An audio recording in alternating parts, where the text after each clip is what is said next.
बंधुओं जय श्री राधे। तो बंधुओं आज मैं नए विषय के साथ आपके सामने उपस्थित हुआ हूँ एक बार फिर से। तो आप सबका बहुत बहुत धन्यवाद। अब आप जो हैं मुझे और अच्छे से लाइक दे रहे हैं, शेयर दे रहे हैं और मेरे चैनल को सब्सक्राइब भी कर रहे हैं। आपका बहुत बहुत धन्यवाद। तो बंधुओं, श्याम सुंदर श्री राधे रानी की कृपा आप पर रहे, आपके परिवार पर रहे। मेरे गुरुदेव को मैं प्रणाम करते हुए, श्री गणेश जी महाराज को याद करते हुए और आप सबके लिए प्रार्थना करते हुए कि उन सबकी कृपा आप पर, आपके परिवार पर दिन दूनी रात चौगुनी बरसती रहे, इस शुभकामना के साथ आज का मेरा जो वीडियो है वो इस विषय में है कि हमारे जीवन में अनेकों परेशानियां, और ये मैं आपके लिए विशेष बना रहा हूँ क्योंकि हर व्यक्ति कहीं ना कहीं परेशान है। कहीं तंत्र मंत्र से परेशान है, कहीं नौकरी न मिलने से परेशान है, कहीं किसी न किसी वजह से परेशान है ही व्यक्ति। तो बंधुओं, छोटे छोटे उपाय हैं जो आप घर में कर सकते हैं। तो बंधुओं, पहले मैं अपने बारे में थोड़ा सा बताना चाह रहा हूँ आज। देखिए, सत्यनारायण भगवान की कथा आपने बहुत सुनी होगी, लेकिन संपूर्ण कथा आपने आज तक नहीं सुनी होगी। सुनी भी हो तो शायद आपको ध्यान ना हो, किसी ने, बहुत कम लोग जानते हैं कि सत्यनारायण भगवान की कथा का नाम, श्री सत्यनारायण भगवान की कथा का नाम सत्यनारायण की कथा क्यों पड़ा। ये बहुत बड़ा विषय है।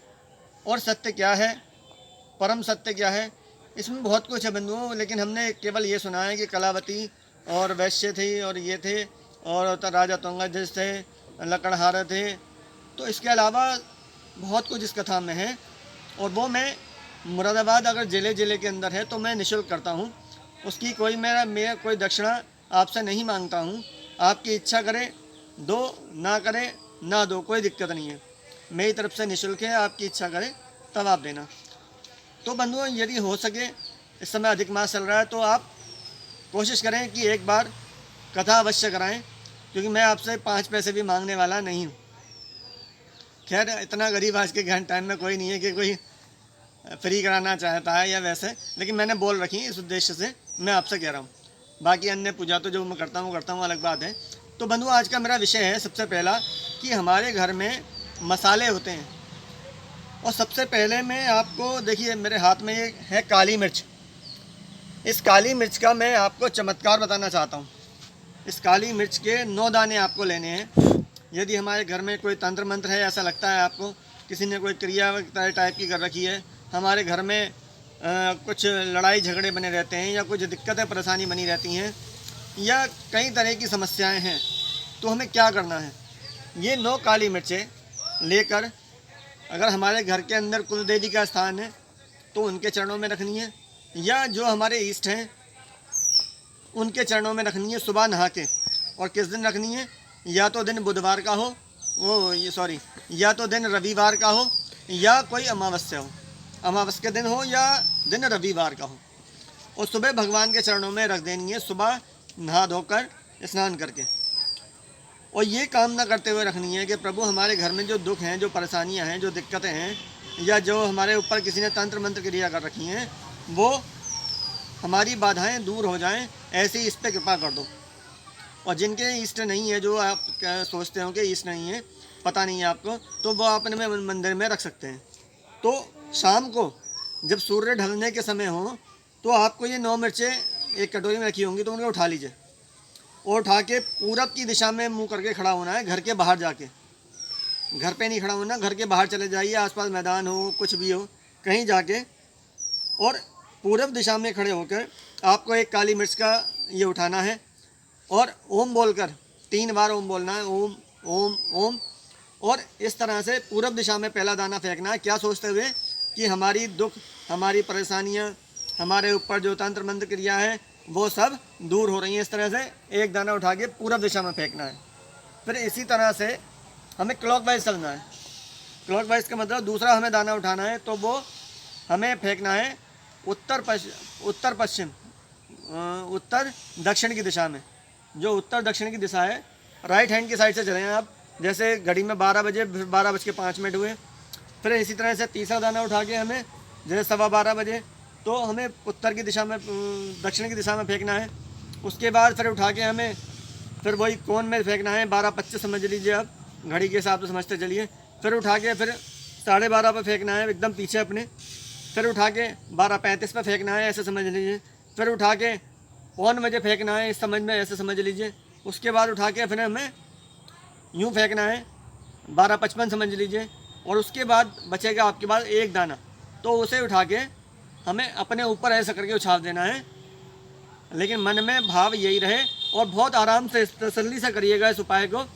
3 बार ओम बोलिए और मन में ये धारणा कि हे प्रभु, हमारे घर से हमारे जो दुख हैं, जो तकलीफ़ें हैं, वो सारी दूर हो रही हैं। आप देखेंगे कुछ ही दिनों में आपकी जो समस्याएं हैं, जो परेशानियां हैं, वो धीरे धीरे कम होने लगेंगी। और इसके साथ साथ आपको मैं अगला उपाय बताता हूँ। तो बंधुओं, अगला उपाय मैं आपको बहुत ही चमत्कारी बता रहा हूँ और वो भी आपके घर में ही मौजूद है। ये छोटे छोटे उपाय ज़रूर हैं, लेकिन इनमें चमत्कार बहुत है। और घर की चीज़ें हैं, कहीं खरीदने नहीं जाना, कुछ नहीं करना। दूसरा उपाय है हमारा हल्दी का।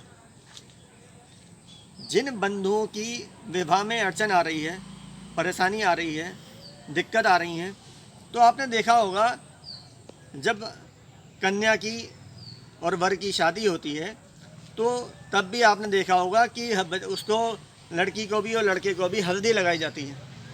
क्यों लगाई जाती है हल्दी? क्योंकि हल्दी लगाने से कोई नेगेटिव ऊर्जा, कोई तंत्र मंत्र क्रिया टाइप की कोई चीज़ उस जिस शरीर पर हल्दी लगी हुई होती है उस पर अटैक नहीं करती। तो ये सोच के लगाई जाती है, ये धारणा रखी जाती है कि नया दूल्हा दुल्हन है, शादी के समय इनकी कोई तबीयत खराब ना हो, किसी तरह की इनके ऊपर कोई तंत्र मंत्र क्रिया या किसी भी तरह की कोई बाहरी अदृश्य शक्ति का इनके ऊपर प्रभाव ना पड़े, इसलिए लगाई जाती है। तो बंधुओं, यदि हमारे जीवन में शादी के अलावा भी किसी तरह की कोई समस्या है, कोई परेशानियां हैं, तो उसके लिए भी और इसके लिए भी आप क्या करना है, आपको 1 चुटकी हल्दी डाल के उस पानी से नहाना है, पहली बात।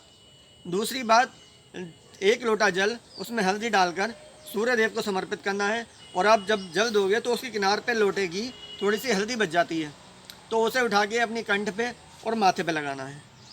और यदि हमारे जीवन में और भी बहुत सारी समस्याएं हैं तो हमें क्या करना है, तो हम हल्दी का पूरा लेप करके नहा सकते हैं। ये भी बहुत चमत्कारी उपाय है। इससे भी हमारे जीवन में बहुत सारी तकलीफ़ें, कष्ट जो हैं दूर हो जाएंगे, क्योंकि जो हल्दी है वे भी बहुत चमत्कारी है। और तीसरी बात मैं आपको बताता हूँ हल्दी की, कि हल्दी की एक गांठ यदि आप गले में पीले धागे में बांधने के गले में डाल लेंगे या बाजू में बांध लेंगे राइट हैंड की, तो ये भी अपने आप में बहुत बड़ा चमत्कार है। बहुत बहुत असरदार होता है ये। आप इसको भी कर सकते हैं। अगर आप हल्दी लगा के नहा नहीं सकते या रोज़ हल्दी में डाल के नहीं नहा सकते, तो ऐसा कर सकते हैं कि हल्दी की एक गांठ लें, पीले धागे में बांधें और सीधे हाथ में बांध लें। अब तीसरा, एक चौथा उपाय मैं आपको हल्दी का ही बताता हूँ, कि आप थोड़ा चंदन लें और हल्दी लें, उसको पेस्ट बना लें थोड़ा सा पानी डाल के, और अपने भगवान के मंदिर में उसको रखें और उसको वहीं रखा रहने दें। मतलब रोज़ लगाना है आपको। कैसे लगाना है? कंठ पे लगाएं या माथे पे लगाएं, एक जगह आप लगा लें इसको। आपकी नौकरी में परेशानी हो, घर में परेशानी हो, ये सारी तो दूर होंगी, लेकिन आपके अंदर जो आपकी पॉजिटिव ऊर्जा है, जो आपकी क्या है, देखने की दूसरे की शक्ति है, जो दूसरा हमको देखेगा, आकर्षण शक्ति जिसको कहते हैं, वो हमारी 10 गुना बढ़ जाएगी। और यही प्रयोग अगर महिलाएं करती हैं तो उनकी भी जो पॉजिटिव ऊर्जा है, जो उनकी आकर्षण शक्ति है, वो भी 10 गुनी बढ़ जाती है इससे। तो ये भी बंधुओं कमाल का उपाय है। अब मैं आपको एक लौंग का उपाय और बताता हूँ। यदि आपको जीवन में आपके शत्रु बहुत परेशान कर रहे हैं, बेवजह लड़ाई झगड़े ये वो कलेश दुनिया भर के हो रहे हैं, तो क्या करना है आपको? बहुत छोटा सा उपाय मैं बता रहा हूँ आपको, बहुत ध्यान से सुनिए और वीडियो पूरा देखा करिए आप, तभी आनंद आएगा। 2 लौंग माँ दुर्गा को समर्पित करनी है। लौंग तो आप जानते ही लौंग क्या होती है। 2 लौंग बुधवार को या शनिवार से इस तरह से करनी है, क्योंकि लौंग के अंदर शनि का भी महत्व है और बुध का भी महत्व है। शनि का रंग काला है और लौंग का रंग काला है, तो वो शनि को रिप्रेजेंट करती है, और उसका जो सुगंधी है वो बुध को रिप्रेजेंट करती है। तो हम किसी भी बुधवार से या शनिवार से या नवरात्रों में किसी भी दिन इस काम को शुरू कर सकते हैं। 2 लौंग हमें माँ पार्वती को, दुर्गा जी को श्री चरणों में समर्पित करनी है। और क्या बोल के करनी है कि जो भी आपका शत्रु है उसका नाम लेना है कि हे माँ, ये हमें बेवजह परेशान कर रहा है, दुखी कर रहा है। और इस तरह से हमें 2 लौंगे 27 दिन चढ़ानी है। केवल 2 लौंगे घर में ही अपने मंदिर में 27 दिन चढ़ानी है। और 28वें दिन इसको उठा करके हमें या तो कपूर पे या आम की लकड़ी में किसी भी तरह से उसको जला के उसका भस्म कर लेना है।